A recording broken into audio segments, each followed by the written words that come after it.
Assalamualaikum, Pak Zamal. Apa kabarnya hari ini? Waalaikumsalam warahmatullahi wabarakatuh. Ya, kabar baik Pak. Bagaimana itu? Saya juga baik, Pak. Wah, terima kasih. Jadi, apa yang ingin kita bahas pada hari ini, Pak?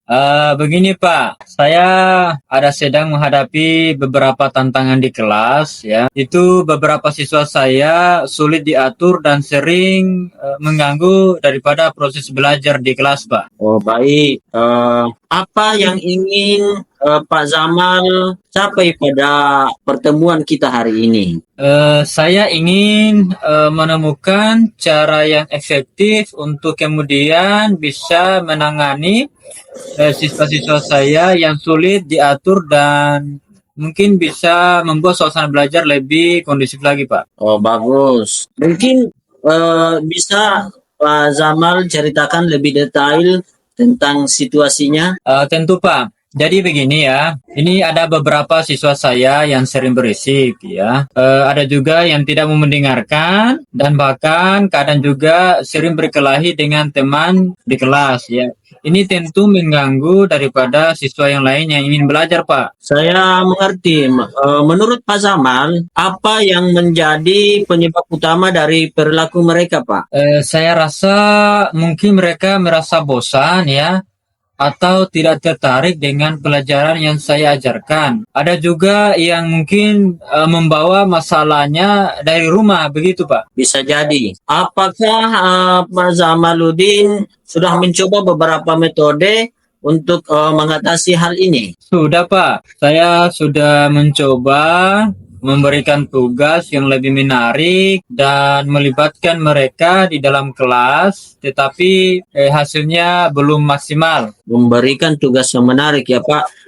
Apa reaksi mereka terhadap metode yang Bapak sudah coba? Beberapa siswa saya ini sudah menunjukkan minat, tetapi yang lainnya tetap sulit untuk diatur. Ya, mereka ini seperti tidak peduli dengan pelajaran yang tetap saya bawa tadi, Pak. Oh, baiklah. Apa saja langkah-langkah yang bisa diambil oleh Bapak untuk mengatasi masalah ini? Mungkin saya bisa mencoba melakukan pendekatan yang lebih interaktif di dalam pengajaran saya, seperti mungkin menggunakan lebih banyak permainan edukatif dan teknologi. Juga saya lebih sering ya berbicara secara pribadi atau personal dengan siswa saya yang bermasalah tadi untuk lebih memahami apa yang mereka rasakan. Oh, ide bagus, Pak. Jadi, bagaimana dengan melibatkan orang tua dalam proses ini? Mungkin kita bisa juga mengadakan pertemuan rutin dengan mereka. Ya, saya juga berpikir untuk bisa bekerja sama dengan guru BK untuk kemudian bisa memberikan pendekatan yang lebih personal kepada siswa saya yang bermasalah tadi, Pak. Bagus sekali, Pak Zamal. Kapan Pak Zamal akan memulai menerapkan pendekatan baru dalam pengajaran yang Bapak sudah sampaikan tadi? Saya bisa mulai minggu depan, Pak. Saya juga akan coba mengatur jadwal untuk mengatur dengan orang tua siswa dalam 2 minggu ke depan dan bekerja sama dengan guru BK mulai dari sekarang. Ya, luar biasa, Pak. Jangan lupa untuk mencatat perkembangan dan hambatan yang mungkin muncul. Apakah ada hal lain yang menurut Pak Zamal perlu diperhatikan? Saya rasa itu sudah cukup lengkap, Pak. Saya juga akan mencoba lebih banyak mendengarkan flashback dari siswa untuk menyesuaikan metode pengajaran yang saya lakukan. Itulah langkah yang terbaik ya Pak. Saya ingin mengapresiasi upaya Pak Zamal. Bapak telah menunjukkan dedikasi tinggi untuk meningkatkan kualitas belajar siswa. Terus semangat Pak. Ya, terima kasih banyak Pak atas dukungan dan arahan Bapak. Ini sangat membantu sekali Pak. Sama-sama Pak Zamal. Saya yakin Bapak bisa melakukannya dengan baik. Jika ada hal lain yang perlu dibahas, jangan ragu untuk menghubungi saya ya Pak Zamal. Tentu Pak. Terima kasih sekali lagi Pak. Baik, jadi kita akhiri sesi kita hari ini ya Pak. Selamat mencoba dan semoga sukses. Terima kasih Pak. Saya juga akan melaporkan perkembangan secepatnya. Baiklah, saya tunggu kabar baiknya ya. Selamat bekerja Pak Zamal. Ya, makasih Pak. Jadi menurut saya selaku coach pada hari ini kegiatan kami yang sudah berjalan dengan baik selama percakapan yaitu adanya kemitraannya, adanya kemitraan atau kerjasama antara saya sebagai coach dan Pak Zamal sebagai coachee. Dalam hal ini adalah supervisornya dan Pak Zamal adalah gurunya, sehingga guru bisa dengan leluasa menyampaikan pendapatnya. Mungkin yang itu yang sudah berjalan menurut saya. Kemudian apa yang masih perlu diperbaiki? Menurut saya yang perlu diperbaiki adalah bagaimana saya sebagai coach mengajukan pertanyaan berbobot, karena kemudian bagaimana saya bisa menggali segala kekuatan atau kompetensi yang ada pada diri coachee atau dalam hal ini adalah Pak Zamal. Kemudian apa yang dilakukan dalam kondisi kehadiran penuh selama mulai dari awal sampai sebelum dan pada saat melakukan coaching. Jadi yang perlu saya lakukan adalah agar tetap kepada kehadiran penuh adalah sudah harus punya gambaran pertanyaan-pertanyaan apa yang nanti akan diajukan. Seperti itu yang saya lakukan. Kemudian pada saat kegiatan coaching saya membuat catatan kecil agar apa yang disampaikan oleh guru tadi bisa saya perbaiki, kemudian saya tingkatkan terus dan berlatih untuk melakukan coaching ini dan merefleksikan apa yang kurang, seperti itu. Saya ingin memberikan umpan balik dari kegiatan percakapan alur tirta ini ya, yaitu perasaan yang saya rasakan pada saat coaching ini.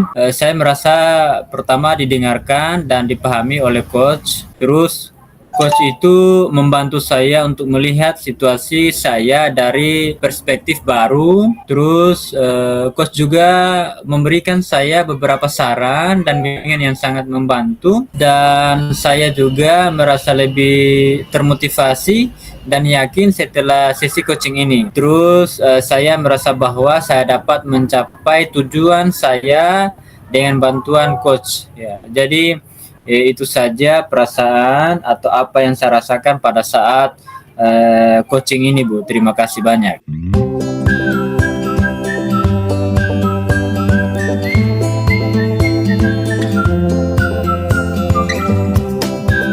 Assalamualaikum warahmatullahi wabarakatuh. Bagaimana kabarnya Pak Rano? Waalaikumsalam warahmatullahi wabarakatuh. Alhamdulillah baik Pak. Kalau Bapak Ya. bagaimana? Ya, alhamdulillah baik juga. Jadi begini Pak Rano, sebelumnya saya ingin menyampaikan bahwa waktu kita ini mungkin tidak terlalu banyak ya, hanya sekitar 10-15 menit untuk melakukan percakapan, dan semoga pada percakapan kali ini kita bisa menemukan solusi apa yang ingin kita lakukan. Ya Pak ya, kita mulai. Jadi apa yang Bapak ingin capai dari percakapan coaching hari ini Pak? Ya baik Pak. Saya sebenarnya ini ingin meningkatkan keterampilan saya dalam merancang pembelajaran yang berpusat pada peserta didik. Kemudian saya ingin murid-murid saya itu lebih aktif terlibat dalam proses belajar mengajar, Pak. Oh, bagus sekali ya. Jadi maksud daripada percakapan ini yaitu terkait dengan bagaimana kita bisa meningkatkan keterampilan dan merancang pembelajarannya kita di dalam kelas, Pak ya, sesuai dengan kebutuhan peserta didik. Kira-kira apakah Bapak sudah memiliki gambaran tentang bagaimana pembelajaran yang berpusat kepada peserta didik itu, Pak? Iya, Pak. Saya sudah membaca beberapa artikel dan menonton beberapa video tentang hal itu, Pak, tentang pembelajaran pusat pada murid. Saya ingin mencoba menerapkannya di kelas saya, Pak. Baiklah ya. Jadi apakah dengan membaca beberapa artikel dan menonton beberapa video itu secara spesifik dalam merancang pembelajaran itu bisa kira-kira berpusat pada peserta didik? Saya ingin membuat rancangan pembelajaran yang memuat kegiatan belajar yang berpusat pada peserta didik serta diskusi kelompok, kemudian proyek dan presentase. Saya juga ingin menggunakan berbagai metode penilaian untuk mengukur kemajuan murid-murid saya, Pak. Seperti itu. Oke, ya luar biasa sekali ya. Jadi ini saya lihat bahwa Bapak sudah memiliki rencana yaitu pembelajaran yang sifatnya berpusat kepada peserta didik ya, dengan berorientasi pada diskusi dan kelompok ya, dengan ada juga tadi mungkin Bapak menyebutkan ada metode yang dilakukan ya, itu seperti mungkin SMART ya. Jadi apa itu tujuan SMART, Pak? Ya, saya rasa tujuan SMART secara spesifik yaitu karena saya ingin membuat rencana pembelajaran yang memuat kegiatan belajar yang berpusat pada peserta didik dan penggunaan berbagai metode penilaian karena saya dapat melihat kemajuan belajar murid-murid saya melalui penilaian. Jadi dapat dicapai. Jadi karena saya sudah memiliki beberapa ide tentang bagaimana merancang pembelajaran yang berpusat pada peserta didik. Karena tujuan itu selaras dengan nilai-nilai dan tujuan jangka panjang saya sebagai seorang guru. Tepat waktu karena saya ingin menerapkannya pada semester ini, Pak. Oke, luar biasa lah. Ya, baiklah. Kalau begitu kita lanjut di tahap selanjutnya, Pak ya. Apa saja ya yang menurut Bapak dapat menghambat daripada pencapaian tujuannya Bapak itu? Jadi di sini saya khawatir murid-murid saya tidak akan terbiasa dengan kegiatan belajar yang berpusat pada peserta didik. Saya juga khawatir saya tidak memiliki cukup waktu untuk merancang pembelajaran yang efektif. Jadi itu salah satu hambatan yang Bapak pikirkan ya, di mana kekhawatiran itu muncul dari murid-murid Bapak yang mungkin tidak akan terbiasa dengan pembelajaran yang akan kita lakukan. Bagaimana ya Bapak kan mengatasi hambatan-hambatan tersebut? Di sini saya akan mencoba memulai dengan kegiatan belajar yang sederhana dan bertahap. Saya juga akan melibatkan murid-murid saya dalam proses perencanaan pembelajaran. Untuk mengatasi kekurangan waktu, saya akan membuat jadwal dan mencari bantuan dari rekan guru seperti itu, Pak. Oke. Bagus sekali ya, ini saya anggap keluar daripada hambatan itu Bapak ini sudah mengatasinya dengan berbagai aspek ya. Jadi mungkin Pak kira-kira apakah ada sumber daya lain yang dapat membantu untuk mencapai daripada tujuan yang kita inginkan agar pembelajaran itu bisa berjalan sesuai dengan yang kita inginkan, Pak? Di sini akan mencoba mengikuti pelatihan tentang pembelajaran yang berpusat pada peserta didik. Saya juga dapat mencari materi pembelajaran yang dari internet, kemudian bertukar ide dengan rekan guru lain, Pak. Seperti itu. Oke, ya. Baiklah, ya saya anggap identifikasi daripada hambatan dan kekuatan yang ingin kita bangun agar pembelajaran yang kita lakukan itu bisa berjalan dengan baik kita sudah lakukan. Jadi sekarang kita masuk pada rencana, Pak ya.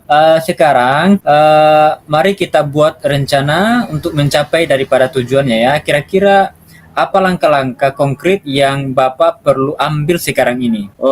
Di sini yang pertama yang saya akan lakukan adalah mencari materi tentang pembelajaran yang berpusat pada peserta didik. Kemudian yang kedua, saya akan membuat rancangan belajar yang memuat kegiatan belajar yang berpusat pada peserta didik. Kemudian yang ketiga, saya akan mendiskusikan rancangan pembelajaran tersebut dengan rekan guru lain. Kemudian yang keempat, saya akan menerapkan rancangan pembelajaran tersebut di kelas dan mengevaluasi hasilnya, Pak, seperti itu. Luar biasa sekali rencana, Pak ya. Ya mudah-mudahan ini bisa terlaksana dengan baik dan terukur, dan kapan itu Bapak akan menyelesaikan setiap langkah-langkah tersebut? Saya akan menyelesaikan langkah yang pertama ini dalam minggu ini. Saya akan menyelesaikannya langkah kedua dalam 2 minggu. Kemudian saya akan menyelesaikan langkah ketiga dalam 3 minggu. Dan saya akan menyelesaikan langkah keempat dalam 4 minggu, seperti itu, Pak. Oke, ini bagus sekali ya. Artinya rencana dilanjutkan dengan tahapan waktu penyelesaiannya. Dan saya anggap ini waktunya tidak terlalu banyak, mengingat daripada penyelesaian ini juga mungkin agak cukup rumit terkait dengan hambatan serta kekuatan yang akan kita ingin dapatkan. Apa sekarang yang Bapak lakukan jika menemui kembali hambatannya? Saya akan mencari bantuan dari coach ya. Kemudian saya akan mencari rekan guru lain atau supervisor mungkin di sekolah lain, seperti itu. Oke, ya bagus sekali ya. Nah, ini sudah ada jawaban daripada rencana yang akan kita wujudkan nanti. Sekarang, apakah Bapak siap untuk membangun komitmen untuk melaksanakan rencana aksi tersebut, Pak? Insya Allah siap, Pak. Oke, ya harus siap Pak ya, karena ini mengingat daripada aksi atau kegiatan kita sebagai seorang guru, bagaimana bisa meningkatkan pembelajaran yang termotivasi untuk dilakukan oleh anak-anak sehingga kebutuhan belajarnya bisa terpenuhi ya. Lanjut Pak ya, bagaimana Bapak untuk memastikan bahwa kita itu tetap berada pada jalurnya atau yang kita telah rencanakan tadi? Jadi di sini saya akan membuat jurnal harian untuk mencatat kemajuan saya, Pak. Kemudian saya juga akan meminta coach saya untuk memantau kemajuan saya, seperti itu, Pak. Oke, baiklah ya. Saya anggap ini luar biasa tahapan rencana ya. Mungkin sebelum kita akhiri, mengingat waktu juga mungkin sudah habis ya. Jadi ada hal yang mau ditambahkan Pak dari percakapan ini? Untuk sementara tidak ada, Pak. Terima kasih, Pak. Jadi iya sama-sama ya Pak ya. Saya yakin Bapak bisa mendapat atau mencapai daripada tujuannya, sehingga percakapan ini kita anggap tuntas, dan kalaupun ada hal yang kita ingin tanyakan bisa kita atur jadwal untuk berikutnya. Tetap semangat Pak untuk hari-hari berikutnya ya. Saya tutup dengan ucapan Assalamualaikum warahmatullahi wabarakatuh. Waalaikumsalam warahmatullahi wabarakatuh. Jadi mungkin refleksi diri ini ada 4 pertanyaan. Yang pertama itu, apa yang sudah berjalan dengan baik selama percakapan? Jadi itu tadi memberikan salah satu aksi konkret ya, yaitu ide untuk pembelajarannya lebih interaktif, yaitu aksi seperti SMART ya. Ada rencana aksi konkret, terukur, dan dicapai relevan ya. Pertanyaan yang kedua, apa yang masih perlu diperbaiki atau ditingkatkan ya? Mungkin salah satunya adalah saya sebagai coach mungkin harus banyak memberikan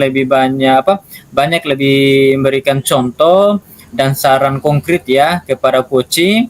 Bukan hanya salah satu saja tadi seperti apa yang saya sebutkan. Salah satunya adalah metode pembelajaran yang SMART tadi ya.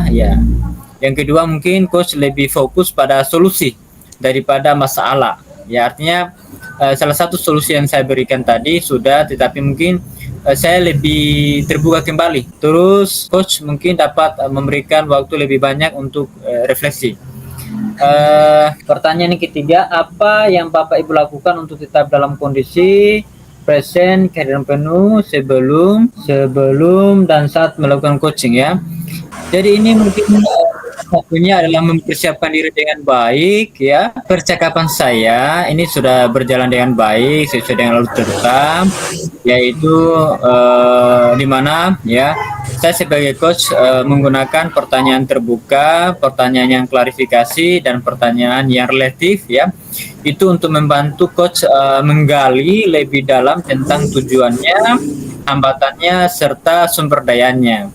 Dan saya juga di sini ya, artinya di sini saya bisa meluangkan waktu untuk mempelajari coaching dan tujuannya coaching itu, ya. Yang kedua, menciptakan ruang yang tenang dan nyaman supaya kegiatan coaching itu tidak terganggu, tetap ya, artinya dalam kondisi yang baik lah begitu. Terus yang keempat ya, apa yang akan Bapak Ibu lakukan untuk memperbaiki atau meningkatkannya? Salah satunya adalah meningkatkan pemahaman saya tentang bahasa dan budaya, karena terus terang kadangkala kita menggunakan bahasa-bahasa yang kurang diserap oleh lawan kita dengan baik, atau mungkin ada bahasa-bahasa kita mungkin yang tidak sepantasnya untuk kita sampaikan, akhirnya mungkin itu disitulah terjadinya ketidaksesuaian ya. Yang kedua, mungkin saya lebih meningkatkan pengetahuan saya tentang coaching ya, artinya seperti apa yang percakapan coaching ini ya, kita harus terus berlatih agar kita bisa memahami alur cerita itu seperti apa, sehingga kemudian kita bisa menjadi coach yang baik ataupun coach yang baik pula ya. Terima kasih atas kesempatan yang diberikan kepada saya. Jadi di sini ada umpan balik dari saya sebagai coach. Di sini kan pertanyaannya apa yang saya rasakan ya. Jadi di sini sebenarnya karena ini pertama saya di coaching sebenarnya ini. Selama ini saya terus yang mengcoaching. Saya sebenarnya merasa senang kan selama ini saya mengcoaching. Jadi saya merasa fine-fine saja. Jadi apa yang dirasakan oleh guru lain sebelum di coaching itu kan pasti mungkin deg-degan atau apa. Tapi setelah saya melakukan coaching dengan Pak Zamal, saya merasakan apa yang dirasakan oleh guru lain mungkin seperti apa yang saya rasakan. Nah, jadi sehingga saya merasa yakin pada saat observasi itu apa kompetensi saya itu keluar, maksud saya seperti itu. Kemudian bagaimana perkembangan saya sebagai, misalnya saya sebagai seorang guru itu meningkat. Mungkin itu saja yang saya bisa sampaikan. Terima kasih.